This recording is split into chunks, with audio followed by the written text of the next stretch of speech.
My name is Nellie, and for as long as I can remember, I've been fascinated by the world around me in ways that seem to perplex my family. While Emma, my sister, played with dolls and dreamed of being a princess, I collected leaves, rocks, and anything else I could examine under the little magnifying glass I'd gotten from a cereal box. "Mom, why do leaves change color in fall?" I'd ask, holding up a particularly vibrant maple leaf I'd found. "Ask your teacher, Nellie. I'm busy helping Emma with her dance costume," she'd reply, barely glancing my way. This was a common response to my endless stream of questions about nature and science. I remember one particular afternoon when I was 7, sitting at our kitchen table with various household items spread out before me. I'd been mixing baking soda with different liquids, fascinated by the reactions. "What in heaven's name are you doing?" Mom's voice cut through my concentration. "Look at this mess. Clean this up right now. Your sister has her friends coming over for her birthday party, and I need the kitchen." Ah yes, Emma's birthday parties. They were always grand affairs with entertainers, life-sized cartoon characters, and dozens of guests. Mine, on the other hand, were quiet affairs with just my grandparents and a simple cake. The contrast couldn't have been more stark. "Here's your birthday present, sweetheart," Dad would say, handing me another volume of the science encyclopedia. Don't get me wrong, I loved those books. But watching Emma unwrap her mountain of toys and gadgets at her parties made it clear where our parents' attention truly lay. Thank goodness for my grandparents, Dad's parents. They were my sanctuary, my escape from the constant reminder that I was the odd one out in our family. Every weekend and school holiday, they'd welcome me into their home with open arms. "Tell me more about what you've learned this week, little scientist," Grandpa would say, his eyes twinkling with genuine interest as I rattled off my latest discoveries. Emma never came with me to our grandparents'. "They're so boring," she'd complain. "Besides, Mom and Dad are taking me to the new theme park this weekend." I'd watch from the window as they drove away, trying to ignore the ache in my chest. "Why can't I go too?" I once asked. "Oh, honey," Mom said, patting my head absently. "You wouldn't enjoy it. You'd probably just want to study the mechanics of the rides instead of having fun." So that's how it was. Emma was the normal one, the one who fit their image of what a daughter should be. And I was the one who asked too many questions, who preferred microscopes to makeup, who didn't quite belong. Things changed when I started middle school. My science teacher, Mrs. Peterson, was the first person outside my grandparents who seemed to truly see me. "Mr. and Mrs. Walker, your daughter has extraordinary potential," she told my parents during a parent-teacher conference. I was sitting outside the classroom, but I could hear everything clearly. I've never seen a student grasp complex scientific concepts so naturally. "We need to discuss transferring Nellie to our gifted program." "Gifted program?" Mom's voice had that dismissive tone I knew too well. "That sounds rather complicated. She's doing fine where she is. Besides, we have to consider Emma. It wouldn't be fair to give Nellie special treatment." I sat there, my heart sinking. Of course they'd say no. They always said no when it came to me. But then Grandma found out about it. The next day, she marched into my school like a general going to war. I'll never forget how she stood in the principal's office, her voice firm and unwavering. "My granddaughter will take those tests, and she will have every opportunity she deserves. I don't care what her parents said. But Mrs. Walker, we need parental consent. I'll handle my son and his wife. You just make sure Nellie gets her chance." And somehow, she did it. After a week of intense discussions, and I suspect some financial incentives from my grandparents, my parents finally agreed to let me take the placement tests. I passed them all with flying colors. Suddenly, my world expanded. The gifted program opened doors I never knew existed. International science competitions, academic Olympiads, research seminars, I threw myself into all of it. For the first time in my life, I was surrounded by people who thought like me, who got excited about the same things I did. I won my first international competition with a project about sustainable ecosystems. Then another. And another. Where should we put this one? Grandpa would ask each time I brought home a new trophy or diploma. In the box with the others, I'd say, pulling out my special cardboard box from under the bed. I never displayed my awards, partly because I didn't want to seem boastful, but mostly because I knew they made my parents uncomfortable. Emma, of course, had her own take on my success. Nobody likes a know-it-all, she'd sneer, but then turn around and say, "Hey, can you help me with my science homework? And maybe just do it for me?" "Emma, that's cheating," I'd protest. "Nellie, help your sister right now," Mom would inevitably command. Family helps family. So I'd end up doing Emma's work, feeling like a fraud but too afraid to stand up to my parents. It became a pattern. Emma would demand, my parents would insist, and I would comply. I often overheard my parents talking about me when they thought I wasn't listening. Their whispered conversations floated up the stairs to my room, where I'd sit with my chemistry set or the latest research paper I was studying. "I just don't understand where she gets it from," Mom would say. "No one in our family is like this." "Maybe she was switched at birth," Dad would joke, but the undertone of seriousness in his voice hurt more than if he'd meant it as a pure jest. One evening, after I'd won another science competition, I heard Dad's voice from his study. He was talking to Emma about her struggling grades. "It's not fair that she's so smart," Emma whined. "Listen, sweetheart," Dad's voice softened. "The weak need to be supported. That's why we focus on you. Nellie, well, she'll be fine on her own." I pressed my back against the wall, fighting back tears. They thought they were justifying their neglect with twisted logic, as if being capable somehow meant I didn't need love or support. At school, I was that weird girl who spent lunch breaks in the laboratory instead of the cafeteria. Sure, people would come to me for help with their science homework, but real friendships? Those were rare. Grandma and Grandpa were my rocks. They'd listen for hours as I explained my latest experiments or theories. They never made me feel like I was too much or too different. "Look what I found for you," Grandpa would say, pulling out scientific journals or new equipment for my experiments. "I thought this might interest you." But despite having my grandparents' support, the hole in my heart where my parents' love should have been felt vast and empty. I'd watch other families at school events, parents proudly hugging their kids, siblings supporting each other, and feel a deep ache in my chest. Then came the news that would change everything. I was graduating early. At 16, I'd completed all my high school requirements and had been offered a full scholarship to one of the top universities in the country. The day I left for university felt like breathing fresh air for the first time.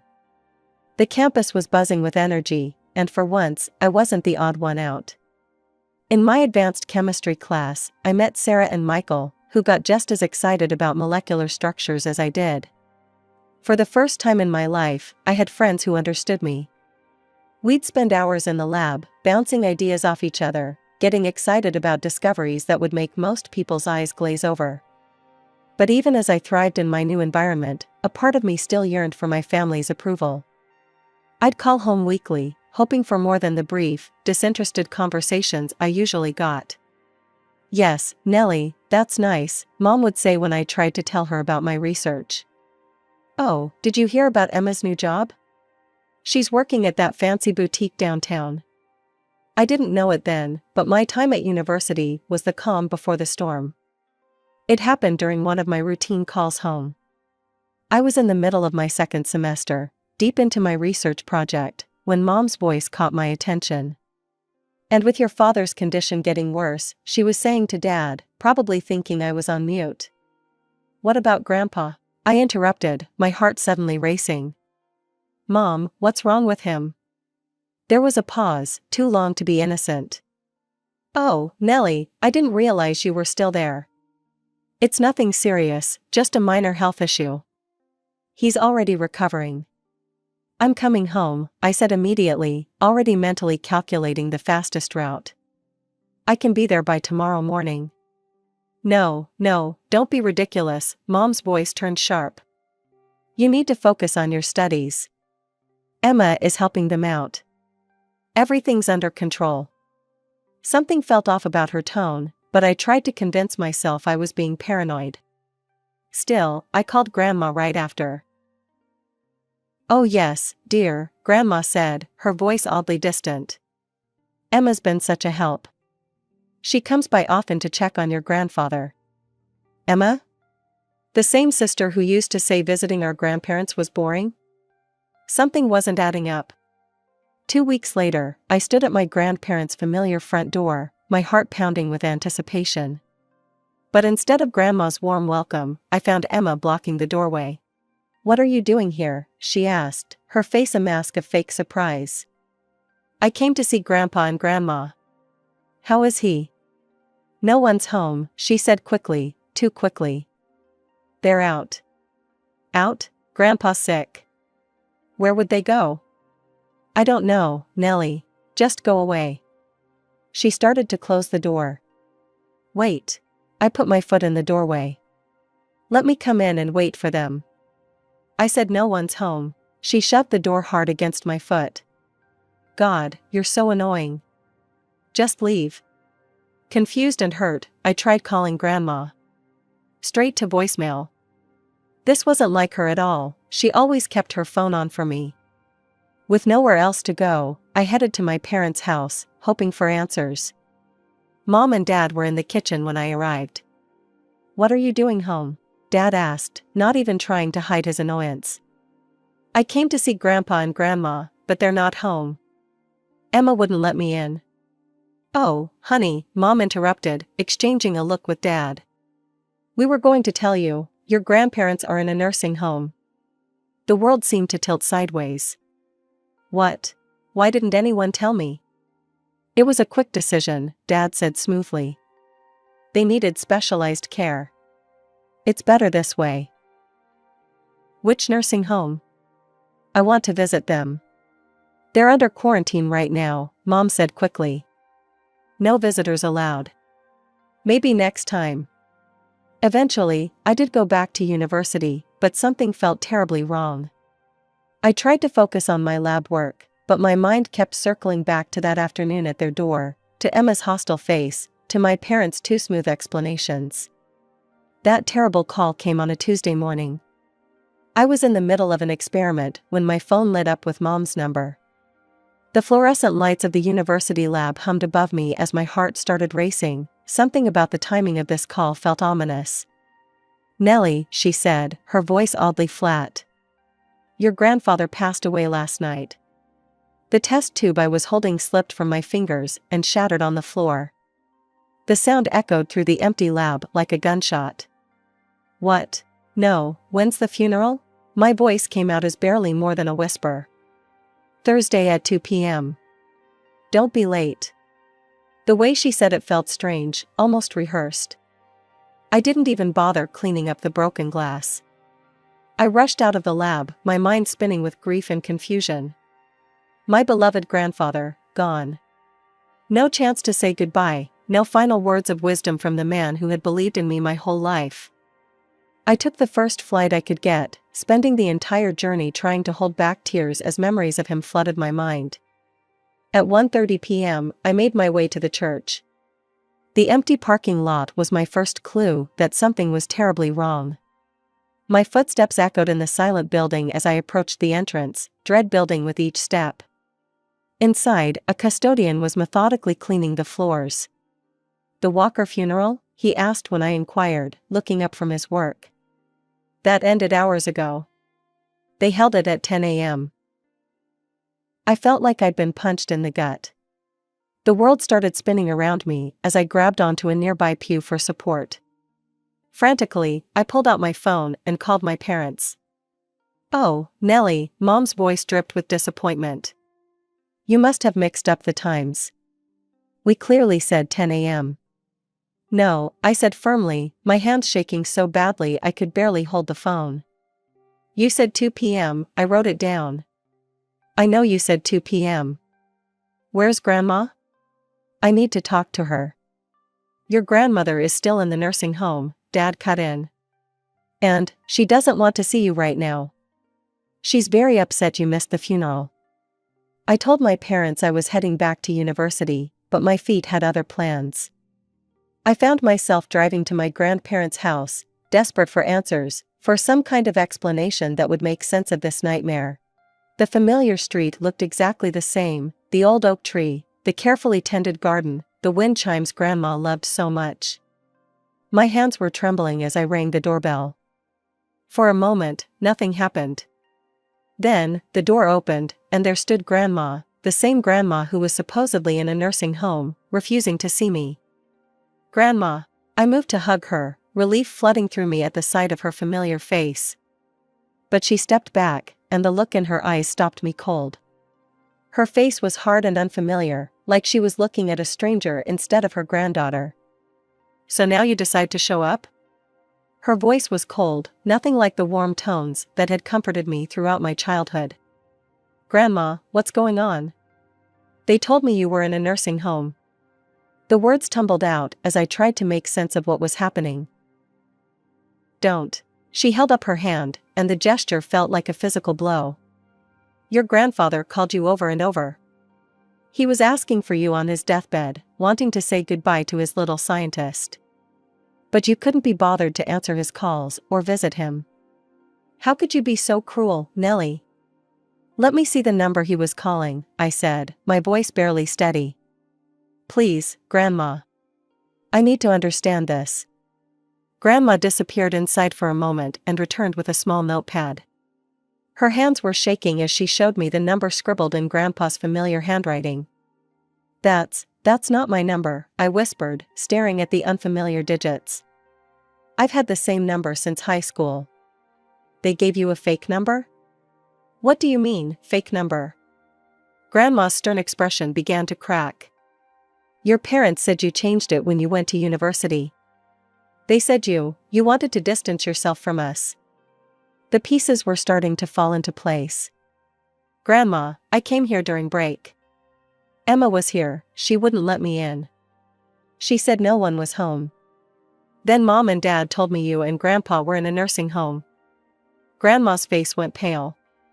"Nursing home? We never. Emma and your parents told us you were too busy with your new university life to visit. They said," her voice cracked, "they said you were ashamed of us, that we weren't sophisticated enough for you anymore." "They said what?" My knees felt weak. "How could they?" "Grandma, they told me the funeral was at 2 p.m. today. When I got to the church, it was already over. They said I mixed up the times, but I didn't. I would never." "The funeral was at 10 a.m., Grandma said slowly, realization dawning in her eyes.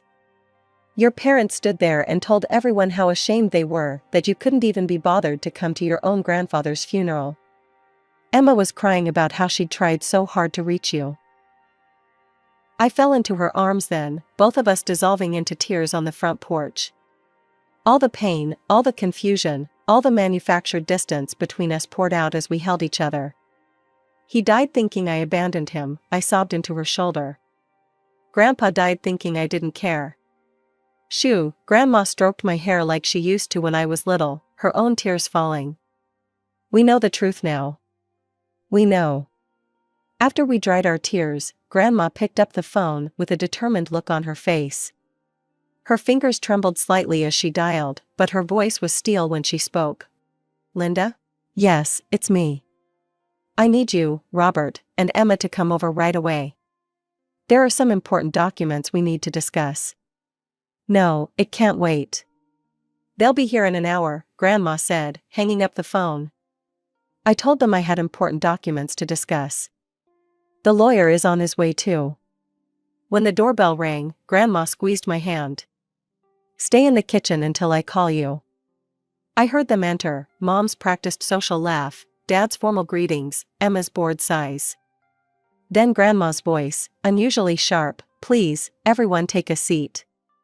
Mr. Harrison is here to read George's will." That was my cue. I stepped into the living room just as the lawyer was opening his briefcase. The looks on their faces were unforgettable, Mom's perfect smile frozen in place, Dad's face draining of color, Emma's mouth hanging open in shock. Mr. Harrison cleared his throat and began reading. "I, George Walker, being of sound mind, declare this to be my last will and testament." The room was silent except for the rustle of legal papers. First came the house, left to Grandma, along with a substantial sum for her ongoing care and maintenance. Then came the surprise that made Emma's face turn red with anger. To my granddaughter, Nellie Walker, I leave my newly constructed laboratory facility at 1420 Pine Street, fully equipped and ready for her research work. All necessary permits and paperwork have been processed and finalized. I couldn't believe my ears. Grandpa had built me a lab? My own research facility? The remainder of my estate, Mr. Harrison continued, is to be divided equally between my granddaughters, Nellie and Emma Walker. Emma's chair scraped against the floor as she stood up abruptly. But Grandma raised her hand. There's more, she said, pulling out a letter. Your grandfather wanted this read as well. My dear family, Grandma began reading, her voice strong and clear. I've watched over the years as favoritism has poisoned our family. To my son and daughter-in-law, your treatment of your daughters has been shameful. Each child deserves equal love, equal support. Stop, Emma screamed, jumping to her feet. This is ridiculous. Why should she get anything? Do you know what I had to do? All those hours sitting with that boring old man, pretending to care? Mom tried to shush her, but Emma was beyond control. You promised, she turned on our parents.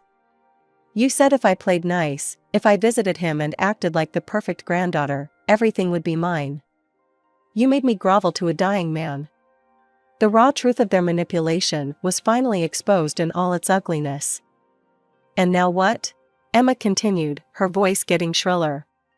Little Miss Perfect gets a whole laboratory, and I only get half the money? No. Give me the house. She doesn't need both, she can have her precious lab. I sat there in silence, watching my sister's true colors emerge in all their violent shades. The perfect daughter act had finally cracked, revealing the ugly reality beneath. Well, Mom broke the tense silence. Nellie, you heard your sister. Be reasonable. Do you know how much we've invested in your education? All those science camps, competitions. I almost laughed. You didn't pay for any of that. Grandma and Grandpa did. That's not the point, Mom cut in sharply. Family means sacrifice.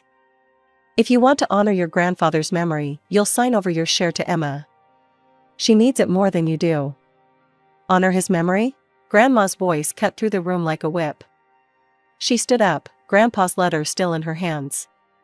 Let me remind you exactly what George had to say about this family's idea of sacrifice. She began reading again. To my son and his wife, your blatant favoritism has created a poison in this family. Your treatment of Nellie has been nothing short of emotional abuse, while you've turned Emma into an entitled, spoiled. How dare you? Emma shrieked. No, how dare you? Grandma's voice thundered with a force I'd never heard before.